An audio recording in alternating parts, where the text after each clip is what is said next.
कर्म में, मोक्ष भी में, मार्ग में, लक्ष्य भी में, अंत भी में, आरंभ में।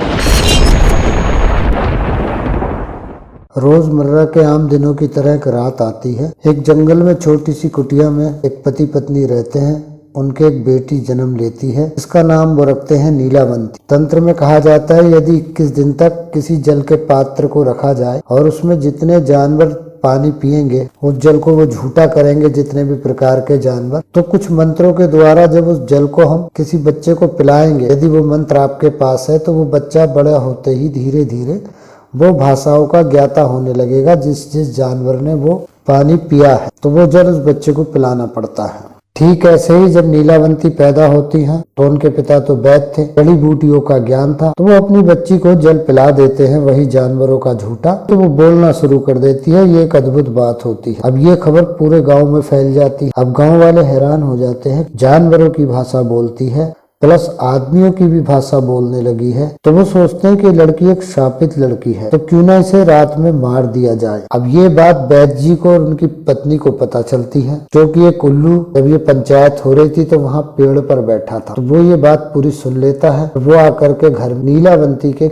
और वो बोलने लगता है। उल्लू की भाषा, जानवरों की भाषा वो वैदराज भी समझते, उनकी पुत्री भी समझती थी। तो वो जान जाते हैं कि गांव वाले नीलावंती को मारने का प्लान बना रहे हैं। तब वो रातों रात वहां से भाग निकल। वो जो उन्होंने मंत्र पढ़ा था वो वन देवी का मंत्र था। वन देवी यानी जो वन की देवी होती है, जिसमें तमाम जानवर सब कुछ रहते हैं। तो कुछ लोगों की दृष्टि नाग देवी भी देती है, कुछ लोगों की दृष्टि कुंडली जागरण में भी खुलती है, और कुछ लोग वन देवी का मंत्र पढ़कर भी अपनी दृष्टि को जागृत कर लेते हैं। वन देवी का मंत्र कुछ इस प्रकार आता है, ओम ठह ठह वन देवी सोहो ह्रीं नमः। इसका विधि विधान होता है, वो मुझे अनुमति नहीं है, मैं मंत्र बता रहा हूँ, ऐसे आप ना पढ़ें। उस जल को वो इसी मंत्र को वो सिद्ध करके वो पिलाते हैं जल। अब वो रातों रात गांव से भाग निकलते हैं क्योंकि बच्ची को बचाना था। फिर वो एक सुनसान जंगल में अपनी कुटिया बनाते हैं, वहां पर रहते हैं। वही जो जड़ी बूटियां, कंदमूल आदि फल फ्रूट खा करके वो अपना जीवन को बिताने लग जाते हैं। धीरे धीरे नीलावंती भी बड़ी होने लग जाती है।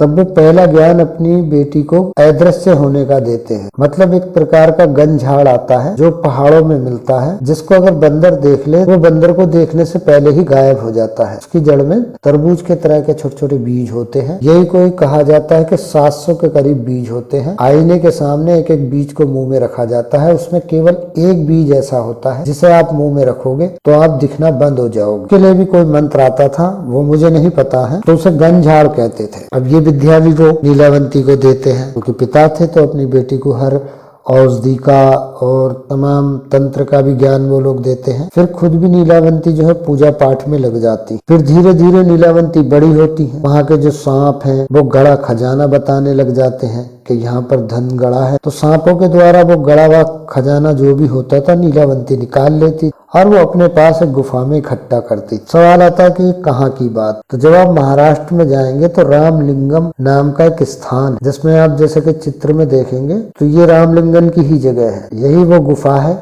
या इसके आसपास हो सकती है वो रामलिंगम, क्योंकि बगल में उसी के नदी जाती थी। और ठीक इसी के भी एक तरह से देखेंगे तो आप नदी जा रही है। ये रामलिंगम का स्थान है। यहाँ पे एक छोटी सी गुफा है, देखते हैं वापस जाके, क्योंकि वहाँ पे भी टेम्पल है दिख रहा है हमको। ये देखिए यहाँ पे भी मंदिर है। नहीं आ रहा है तो वो शिवलिंग है यहाँ पे एग्जैक्टली, उसके बाजू में पानी गिर रहा है इतने फ्लो में, और यहाँ पे घंटा भी है। ये महाराष्ट्र में है। एक व्यापारी जा रहा होता है, उसकी बैलगाड़ी पत्थर से टकरा के गिर जाती है। बैल मर जाते हैं पहाड़ी में गिर के। वो अकेला बचता है तो उसकी थोड़ी सी सेवा करती है नीलावंती, जिसका नाम हरिभद्र था। अब वो हरिभद्र वहाँ रहता है, थोड़ी बहुत मदद भी करता है। तो धीरे धीरे दोनों में मित्रता हो जाती है। हरिभद्र जो है विवाह का प्रस्ताव रखता है। नीलावंती कहती है ठीक है। तब तक उनके माता पिता का स्वर्गवास हो चुका था। हरिभद्र पूछता क्या कोई ऐसी मणि है जिसको हम पास में रखें, या कोई ऐसी चीज है जिसे हम पास में रखें तो हमको कोई हरा नहीं पाए। तब नीलावंती कहती है कि हाँ, एक मणि आती है जिसको यदि पास में रखा जाए तो आपको कोई भी हरा नहीं पाएगा, क्योंकि यदि वो हराने की सोचेगा तो उसका मन पहले ही बदल जाएगा। हरिभद्र विवाह करता है। नीलावंती एक शर्त रखती है कि मैं रात में कहीं भी जाऊंगी तो आप मेरा पीछा नहीं करोगे। शाम का समय होता है, विवाह की पहली रात, लेकिन वो पति के पास ना होकर के बाहर निकल जाती है। पति सोचता है कि मैं देखता हूँ आखिर ये जाती कहाँ है। नीलावंती को किसी गिद्ध ने बताया था कि बहुत दूर से किसी तपस्वी की एक बॉडी बह करके आएगी जल में, जिसके गले में एक मणि है। अगर आप उसे निकाल लोगी तो उससे आपके जो है स्वर्ग जाने का रास्ता खुल जाएगा, अर्थात जो दिव्य शक्तियां हैं उनसे जुड़ने का आपका रास्ता खुल जाएगा, कि अगर आप वो मणि पा लेती हो। अब गिद्ध की ये बात सुनकर नीलावंती सोचती है कि मैं नदी के किनारे जाती और इंतजार करती हूँ जैसा कि गिद्ध ने बताया है। अब साधु का शरीर तो नहर में बहकर आना ही है, मगर एक नीलावंती सवाल पूछती है, तो सारस से पूछती है कि वो क्यों नहीं स्वर्ग पहुंच गया अगर उसके पास मणि थी तो। सारस पक्षी कहता है कि उसने जल समाधि ली थी। नीलावंती समझ जाती है यदि कोई आदमी अपना पूरी आयु पी करके मरे तो उसकी नेचुरल डेथ, यदि वो स्वयं से समाधि ले, ये एक प्रकार की आत्महत्या ही हुई कि आपने शरीर को रख करके अपनी आत्मा छोड़ दी, तो इसलिए वो इसका हकदार नहीं है, इसलिए ना वो इसका भी जो है मतलब जा पाया। अब वही जो है जल समाधि लेने के कारण वो लाश बह करके आ गई, क्योंकि वो सांस बंद हो गई। अब नीलावंती बैठ जाती है नदी के किनारे, पीछे से हरिभद्र देखता है चुपके से कि क्या करेंगी। नीलावंती के मन में था कि मैं शिव और पार्वती के लोक में चली जाऊंगी अगर मृत्यु जब भी मेरी होगी, क्योंकि वो माँ पार्वती को अपनी माँ मानती थी और भगवान शिव को अपना पिता मानती थी। वो मैं आगे बता दूंगा आपको किस लिए मानती थी। अब साधु की लाश बह करके आती है, वो देखती है उसके गले में एक मोटा धागा है, उसमें मणि बंधी हुई है। तो जब वो उस मणि को खोलने की कोशिश करती है तो वो खुलती नहीं, क्योंकि धागा गीला होने के कारण टाइट हो गया था। तो वो अपना मुंह जो है पास ला करके उसकी गर्दन के और उस धागे की गांठ खोलने की कोशिश करते हैं। हरिभद्र सोचता है कि कोई चुड़ैल या डायन है, ये तो मुर्दा खा, मैं यहाँ नहीं रुकूंगा, और वो इस डर के कारण वहां से भाग जाता है। नीलावंती को कोई फिक्र भी नहीं थी कोई भागे या रहे। वो मणि लेकर के सीधा शिवलिंग के पास जाती हैं, माँ पार्वती से प्रार्थना करती हैं, क्योंकि वो उन्हें अपनी माँ मानती थी। और भगवान शिव से प्रार्थना करके कहती हैं कि मैं जब भी पूर्ण आयु मरूंगी मैं आपकी साधना करती रहूंगी और ये मणि मेरे पास रहेगी, और मैं जैसे भी मृत्यु को प्राप्त होंगी तो आप मुझे अपने लोक में बुला लेना। इधर जब नीलावंती को ध्यान आता है और मैं अकेली हूँ, 10 तरह के लोग हैं, तो माँ पार्वती से प्रार्थना करती है कि कुछ ऐसी विद्या हो जो मैं कायाकल्प कर सकूं या लोगों की कुदृष्टि से बच सकूं। तब कहते हैं कि माँ पार्वती ने उन्हें दर्शन दिए और उन्हें कुछ मंत्रों का ज्ञान दिया, और जो तंत्र का उन्हें ज्ञान दिया वो था कायाकल्प तंत्र। कायाकल्प तंत्र के जो मंत्र थे उसकी खासियत ये थी, कहते हैं कि यदि 10 लोग हैं और 10 लोगों में 4 लोग वासना वाले हैं, 6 लोग शरीफ हैं और 4 लोग ऐसे हैं जो स्त्री के प्रति गलत नजर रखते हैं, तो जैसे ही वो उन 10 लोगों के सामने जाएंगी तो उन 4 लोगों को तो वो वृद्ध दिखेंगी, जैसे 60-70 साल की कोई महिला हो, दांत भी नहीं है, उसके चेहरे पर झुर्रियां पड़ गई हैं। लेकिन जिनकी नीयत सही है उनको वो ऐसा लगेगा जैसे पूर्णिमा का चांद, और जो बुरी दृष्टि वाले उनको ऐसा लगेगा जैसे अमावस की काली रात। ये इस तंत्र की खासियत थी कायाकल्प तंत्र की। एक दिन वो देखते हैं कि किसी बच्चा जंगल में भटकता हुआ आ गया था, रास्ते खराब होने के कारण उसके माता पिता बैलगाड़ी सहित ही गिर गए, केवल वो बच्चा बच पाया था। तो उन्होंने उसे पाला और तंत्र की शिक्षा दी और धीरे धीरे सब चीजें सिखाई। अब जो वो करती थी वो बच्चा भी करता था, तो वो सब चीजें बच्चा भी सीख गया। वो उसे प्यार से कौतुक कहती थी। अब आते नीलावंती ग्रंथ के ऊपर। तो आपने सुना होगा कुछ लोग बकबक करते हैं कि नीलावंती ने एक ऐसा ग्रंथ लिखा था, तो असल में नीलावंती ने ग्रंथ नहीं लिखा था, ग्रंथ कौतुक ने लिखा था। और जब कौतुक ने ग्रंथ लिखा था तो उसने पहले ही लिखा था पार्वती रूपे नीलावंती तस्मै नमः। तो नीलावंती स्वयं को पार्वती रूप में कभी नहीं कहेंगे कि मैं पार्वती रूप हूँ। वो उस लड़के ने लिखा था कि हे नीलावंती आप पार्वती का रूप हो। ऐसे ही नित्याय नित्य कल्पाय, वही कल्पतंत्र की मैंने जो आपको बात करी ना कि हमेशा जो है कल्प काया कर लेने वाली, सबको अलग अलग रूपों में दिखने वाली, ऐसी योनियों में बदलने वाली, ये मैं आपको निशान मार रहा हूँ। ये जो है नीलावंती तंत्र का ही ये पेज है जिस पर मैं आपको पढ़ के बता रहा हूँ। तो पार्वती प्रिय सखी के वो उन्हें सखी भी मानती थी कि पार्वती की प्रिय सखी भी हैं, पार्वती रूपे भी हैं। तो ऐसा कभी भी कोई आदमी अपने लिए स्वयं तारीफ नहीं मिलेगा। तो पहले ये भ्रम निकाल दें कि नीलावंती ने कोई ग्रंथ लिखा था या किसी जो है कोई पिशाच पीछे पड़ गया, क्योंकि जिसके साथ भगवान शिव और माँ पार्वती हो तो ये पिशाच उनके पीछे नहीं पड़ते हैं, दूर रहते हैं। तो फालतू की बकवासों में ना पड़े।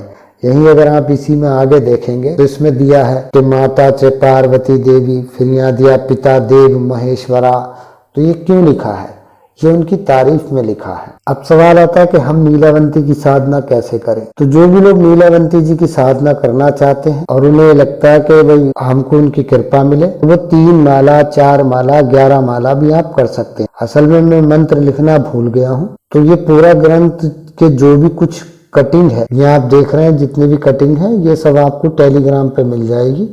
वहां से आप डाउनलोड कर लेना और फिर मैं नीचे लिख दूंगा कि आप जो है नीलावंती की साधना किस प्रकार कर सकते हो, और उनका मंत्र भी मैं लिख दूंगा। तो जो लोग साधना करना चाहते हैं वो कर ले। अब आप एक फोटो देखो, नीलावंती जो थी वो बरगद के पेड़ के नीचे तपस्या करती। तो ये जो पेड़ बनाया है ये बरगद का ही है। और फिर ये उस कोने का पेड़ दिखाया है कि उधर जो है गांव का सुनसान एरिया था, तो लोग मुर्दे भी जला जाते। और ठीक ये नदी है। दूर आप देखेंगे तो एक मंदिर है, थोड़ा सा दूर पर देखेंगे तो एक मंदिर है जिस पर रामलिंगम अंदर बना हुआ है। ये ठीक वैसे ही सिंबॉलिक है और पहचान है। मैंने आपको इनकी ओरिजिनल जगह बता दी है जो कि कोई नहीं बताता। तो आप अब समझ सकते हो कि महाराष्ट्र में किस जगह है। ये नदी आपके बह ही रही है। ये ऊपर बरगद का पेड़ है, उसके ऊपर सबसे ऊपर पक्षी उड़ रहा है। यहाँ इनके बैठने की मुद्रा दिखाई है। यही शमशान घाट है। तो तंत्र करती थी, लेकिन कभी भी इन्होंने किसी का अहित नहीं किया। जब कोतकी ने एक तंत्र लिखा तब उन्होंने कहा कि यदि कोई मनुष्य इस तंत्र में किसी के भले के लिए मंत्र का उपयोग करेगा तो उसका कुछ नुकसान नहीं होगा। यदि किसी ने इसमें से वशीकरण, मारण, मोहन, उच्चाटन, उत्कीलन लेकर के कोशिश की किसी का हित करने की, तो या तो वो पागल हो जाएगा, या वो जब दिमाग फिर जाता है तो आदमी क्या करता है, रोड पर इधर उधर घूमता है, कभी बस से कुचल जाता है, यानी मृत्यु हो जाएगी। कुएं में गिर के, नदी में गिर के मृत्यु ऑटोमेटिकली हो जाएगी जब उसका मन विक्षिप्त हो जाएगा। तो किसी भी कारण से मर जाएगा, पागल हो जाएगा। तो नीलावंती के जो मंत्रों का आप गलत उपयोग नहीं कर सकते। मैं भी जो मंत्र बनाता हूँ, मैंने कभी आज तक न मारण, मोहन, वशीकरण, उच्चाटन मैंने कभी मंत्र नहीं दिए हैं, ना मैं देने वाला। तो आप इनके तंत्र का अच्छे में तो उपयोग कर सकते हो कि आप मंत्र पाओगे, टेलीग्राम से जाकर के ले लोगे, साधना भी करोगे। और अगर आपने उनके आने के बाद या उनके कुछ अनुभव होने के बाद आपने मनसा गलत बनाई तो उसका नुकसान आप ही झेलो। तो ये थी पूरी सच्चाई नीलावंती ग्रंथ की। आप टेलीग्राम से ले सकते हैं, मंत्र भी मिल जाएगा आपको। तो जैसा भी है आप साधना शुरू कर दो। दीपावली से शुरू कर सकते हैं, धनतेरस से, पूर्णमासी से शुरू कर सकते हैं, अमावस्या से शुरू कर सकते हैं, किसी भी शुक्रवार से शुरू कर सकते हैं। जो भी लोग मेरे कोर्स में जुड़ना चाहते हैं और रात को 8 बजे से लेकर 11 बजे के बीच कॉल करके मुझसे जुड़ सकते हैं। टेक्निकली कोर्स है, 1 टाइम फीस है, अनलिमिटेड कोर्स है। मेरी गारंटी रहती है कि आपको नुकसान कुछ नहीं होगा, फायदा कितना भी हो जाए ये आप जानो, क्योंकि टोटल विज्ञान है। मैं किसी को अंधविश्वास में नहीं उलझाता हूँ। यदि आप विज्ञान के आधार पर चलते हो, किसी भी चीज को तर्क के आधार पर जान करके चलते हो, तो आप जीवन में जरूर सफलता पाते हो। हमसे जुड़े रहिएगा। प्रणाम।